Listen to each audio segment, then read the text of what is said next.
Salut l'équipe Sangarde, aujourd'hui on se retrouve avec Gassen Jbalia, champion intérimaire dans la catégorie 66 kg à l'Ares Fighting. Bonjour Gassen, peux-tu te présenter et nous dire où nous sommes aujourd'hui? Bonjour tout le monde, je m'appelle Jibali Gassen, je suis le champion intérimaire de Race Fighting Championship, bientôt le champion, on attend la vraie ceinture. Bon, ça devrait être la vraie ceinture. Malheureusement, Joshua Connor il s'est blessé, donc j'ai eu quelqu'un d'autre et il y aura bientôt la vraie ceinture. Peux-tu nous parler de comment tu as commencé les sports de combat, tes inspirations si tu en as eu quand tu as commencé le MMA, et nous parler un peu de ton parcours amateur? Alors, comment j'ai commencé le sport de combat? Depuis tout petit, en fait, je me bagarrais vraiment dans la rue. J'étais tout petit, je me bagarrais avec tout le monde. Après, j'ai grandi dans un quartier chaud, ce qu'on appelle Cabaria, c'est comme les favelas au Brésil. Et quasiment tous les jours, mon grand frère, il me ramène des petits pour les affronter. Il me réveille, il me dit, Agassem, vas-y, lève-toi, je t'ai ramené quelqu'un pour le taper. Il nous ramène, frère, dans un endroit et on commence à se taper. Et du coup, ça s'est injecté, tu vois, le genre, tout ce qui est fight, tout ce qui est vraiment combat, tout ça. Et petit à petit, frère, je vois que je suis en train de battre tout le monde, tu vois ce que je veux dire? Et Ouais. ça me faisait énormément plaisir. Jusqu'à un jour, mon grand-père, il me dit, tu sais quoi, Gassem, pourquoi je te mets pas dans un sport de combat? Je dis, ok, bah, moi, je suis chaud. Et c'est là où j'ai commencé à faire tout ce qui est karaté, kung-fu, tu vois, tous les trucs Ouais, pour les gosses, tu vois ce que ouais. je veux dire? Et petit à petit, je commence à performer, je commence vraiment à gagner champion Tunisie dans ce sport, après champion de Tunisie dans ce sport. Et petit à petit, tu vois, avec l'âge qui avance, machin, je me dis, ouais, karaté, je sais pas quoi, tout ça, c'est des conneries. Pourquoi je fais pas de la boxe anglaise? Tu vois? J'ai commencé par la boxe anglaise, j'étais champion tunisien en anglaise. Après, je me dis, tu sais quoi, j'ai envie de changer encore une fois. J'ai fait le sanda, pour tous ceux qui connaissent pas le sanda, genre en professionnel. C'est-à-dire, c'est comme le boxe chinoise, mais en professionnel, voilà. Et j'étais champion, j'ai fait 7 combats, et j'étais aussi champion Tunisie. Et après, j'ai quitté la Tunisie. Voilà. Et en arrivant ici, pareil, j'ai continué à faire de l'anglaise, machin. J'ai fait pas mal d'anglaise en Italie. J'ai fait les ceintures Montana pour tous ceux qui ne connaissent pas la ceinture Montana. C'est un tournoi international. Je combattais au nom de drapeau italien, tout ça. Mais c'était ici à Paris. C'est un tournoi international. Ils le font mois de mars, mois d'avril, une fois par an. Et petit à petit, bon, je me dis, regarde, j'ai fait du sonda, il y a la lutte, j'ai fait de la boxe anglaise, tout ça. Et je me dis, pourquoi je fais pas du MMA? Et petit à petit, je suis passé en MMA. Avant l'MMA, donc, je faisais un peu de pancrace. J'ai gagné la Coupe de France en pancrace, d'accord, en Ouais. 77 kilos. Après, j'ai fait du MMA et j'étais le premier en France. Ce que je veux dire, le premier en France, normalement, tu vois, tu as un ranking, tu as un pointage. J'étais toujours le premier parce que j'ai gagné tous les MMA League. Malheureusement, je peux pas y aller en équipe de France parce que j'ai pas la nationalité française, Ah ouais. tu vois. Donc, j'étais parmi les premiers. Le premier, si vous faites des recherches, Mais vous allez trouver. du coup, tu as commencé le MMA à quel âge à peu près? J'ai commencé les MMA, on peut dire à l'âge de 24 ans, 25 ans. Ah À peu oui. près, ouais, j'ai commencé un peu tard quand même. Mais après, Ah, t'avais un gros bagage alors.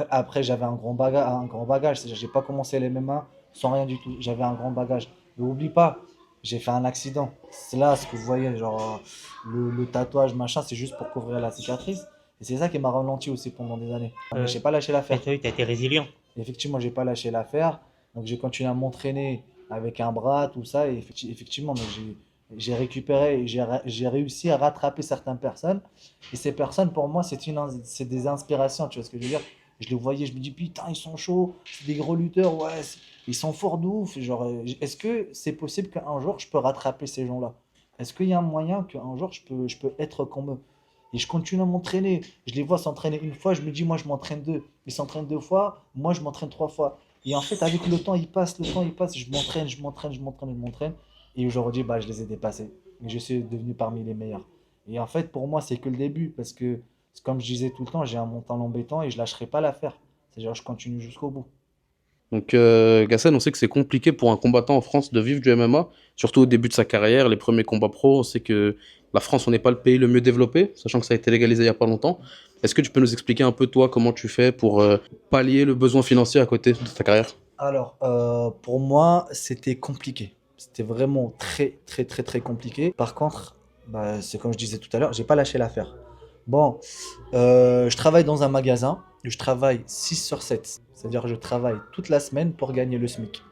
Je dormais dans une voiture, j'ai acheté une voiture à 1000 balles pour éviter de payer un loyer, d'accord? Et avec tout l'argent que je gagne par mois, je paye la salle, je paye mes compléments, je paye mes équipements et je m'entraîne dur. Et je dors dans une voiture.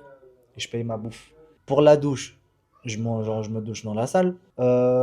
C'était compliqué pendant, je pense, un an et demi, c'était vraiment très, très, très, très compliqué parce que je gagne pas assez. Gagner le SMIC, garer une voiture, payer le parking, payer l'essence, payer l'assurance, payer la salle, payer les compléments, payer les factures, payer ça, payer les amendes, c'était horrible. C'était vraiment compliqué. Et malgré tout ça, j'ai continué à m'entraîner, j'ai continué à envoyer du lourd et j'ai pas lâché l'affaire. Je me dis, je sais qu'un jour ou l'autre, ça va changer. Et effectivement, là, aujourd'hui, j'ai la ceinture et c'est maintenant où ça commence à changer. C'est là, actuellement, c'est-à-dire là, tout de suite, ça commence à changer. Avant, c'était compliqué. Premier combat compliqué. Premier combat en professionnel, c'était compliqué. Deuxième combat en professionnel, c'était compliqué. Troisième combat aussi, c'était compliqué. Quatrième combat et cinquième combat. Et là, sixième combat, c'est là où les choses commencent à changer.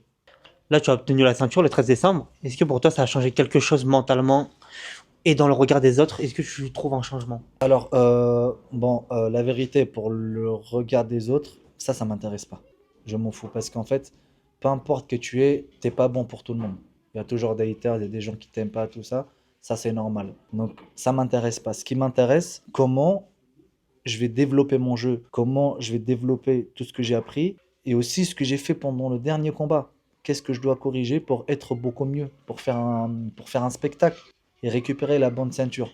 Deuxièmement, ce qui m'intéresse le plus, c'est que de finir cette catégorie, pardon, excuse-moi, finir vraiment les mecs les plus chauds dans ma caté. C'est-à-dire moi, j'ai jamais choisi quelqu'un, non, par exemple, des mecs comme ça, tu vois ce que je veux dire? Non, lui je prends pas, non, lui, non, j'ai jamais Faut pas refusé de quelqu'un, tri. je m'en fous, je fais pas de tri.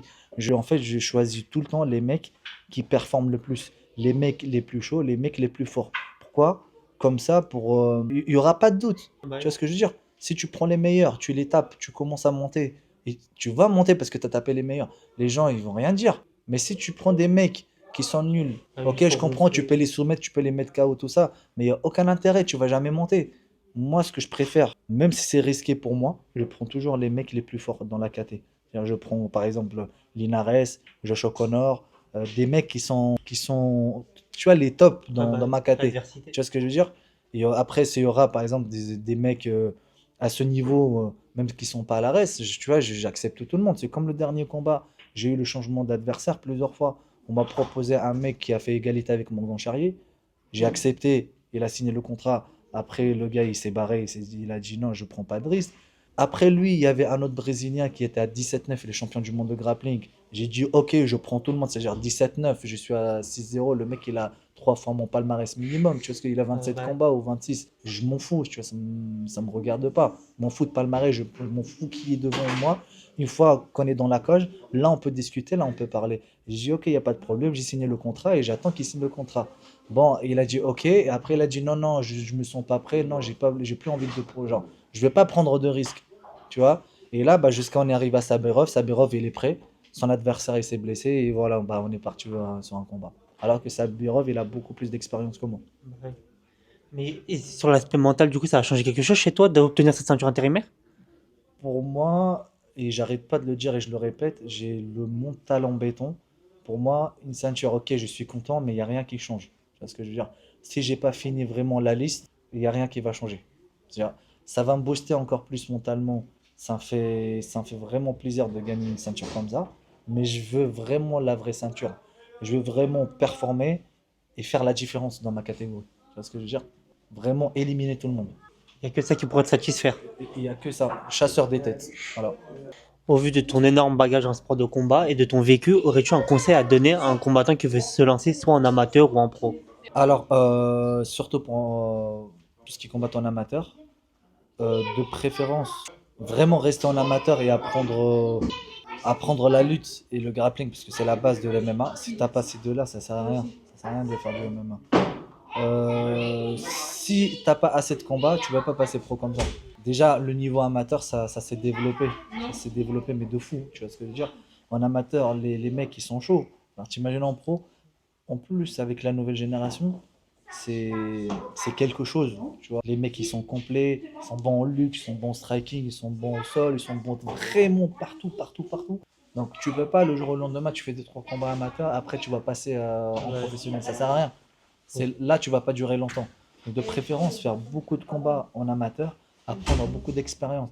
Une fois tu te sens que tu es vraiment prêt, tu es bon partout dans toutes les disciplines, vraiment tu arrives à gérer un minimum, là, il n'y a pas de problème, tu peux passer en professionnel parce qu'en professionnel, c'est pas un jeu, tu vois. Il y a plus de frappes, il y a des petits gants, les rondes, ils sont beaucoup plus longs, les mecs, ils sont beaucoup plus expérimentés, tu vois ce que je veux dire? Donc ça change complètement le game. Ça change complètement les gants rembourrés, les protèges tibia, le timing, les frappes, la puissance, le cardio, la résistance, ça change tout. Du coup, moi, ce que je conseille, les gars, de faire vraiment beaucoup de combats parce qu'en MMA, il y a des centaines de profils. Il y a des centaines de profils. Faites du amateur, faites tout ce qui est MMA League, faites beaucoup de combats amateurs parce qu'il y a des mecs en amateur, ils sont trop forts. Comme ça, vous adaptez avec tous les styles. Une fois que vous allez passer en pro, vous n'êtes pas surpris. C'est pas en pro que vous allez apprendre. Vous devrez apprendre à gagner et perdre en amateur parce qu'après, palmarès amateur, on s'en fout. Tu gagnes, tu perds, on s'en fout. Ce qui compte, c'est que tu dois performer en professionnel. C'est là où tu devrais garder vraiment ton palmarès en vert, voilà, entre guillemets, tu vois. Voilà. D'accord, bah merci pour cette interview et grosse force pour la suite de ta carrière. Merci beaucoup les gars.